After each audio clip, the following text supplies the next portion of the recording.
संतोष देशमुख यांच्या हत्या प्रकरणातील अनेक महत्त्वाच्या बाबी समोर येत आहेत. देशमुख यांचं जेव्हा अपहरण करण्यात आलं त्याचवेळी त्यांची हत्या होणार यांची देशमुखांना चाहूल लागली होती. देशमुख यांच्या अपहरणावेळी त्यांच्यासोबत असलेल्या चालकाच्या जबाबातून ही माहिती समोर आली. टोल नाक्यावर संतोष देशमुख यांना काळ्या रंगाच्या स्कॉर्पिओत टाकण्यात आलं. दरम्यान त्यांना स्कॉर्पिओमध्ये टाकताना संतोष देशमुख आपल्यासोबत असलेल्या चालकाला म्हणाले की लवकर पोलीस स्टेशनला जा, हे लोक मला जीवे मारणार आहेत, असं म्हणाल्यानंतर आरोपीनं लगेच संतोष देशमुख यांना घेऊन ती गाडी केजच्या दिशेने निघाली, असं ड्रायव्हरच्या जबाबात म्हटलं गेलं होतं. मी पिसेगाववरून कामावरून मोटरसायकलवर मसाजोगला जात होतो. त्यावेळी माझ्यासोबत भालचंद्र देशमुख, राजेश देशमुख हे होते. त्या दरम्यान दुपारी 3 वाजता सरपंच संतोष देशमुख हे मला धारूर चौक केज येथे दिसले.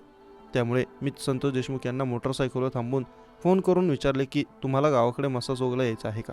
त्यावेळी संतोष देशमुख मला म्हणाले की होय, मी निघालो आहे, चल. त्यामुळे संतोष देशमुख हे त्यांच्या इंडिगो कार MH 44B 3032 जवळ आले आणि गाडीची चावी माझ्याकडे दिली आणि मला म्हणाले की आता चल गावाकडे. मी इंडिगो गाडीच्या चालक सीटवर बसलो आणि संतोष देशमुख माझ्या बाजूला बसले व माझी मोटरसायकल ही भालचंद्र देशमुख व राजेश देशमुख हे घेऊन गेले.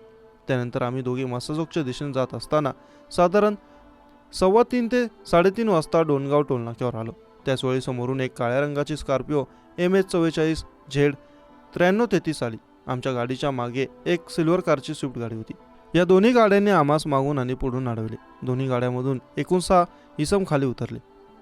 दोन्ही गाडीमधून उतरलेल्या इसमांनी मी ओळखतो. सदर इसम हे सुदर्शन घुले, प्रतीक घुले, जयराम चाटे, सुधीर सांगळे, महेश केदार, कृष्ण आंधळे असे होते.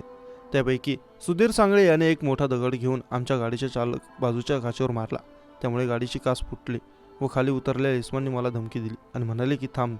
सदर इसमांच्या हातामध्ये प्लास्टिकचा पाईप, गॅसचा पाईप, क्लचर वायर, गुंडाळलेला लाकडी दांडा, लाकडी काठी व इतर शस्त्र होती. सदर इसमांनी माझ्यावर हल्ला केल्यानंतर म्हणाले की हा तो व्यक्ती नाही, त्याच्या बाजूला बसलेली व्यक्ती तो आहे.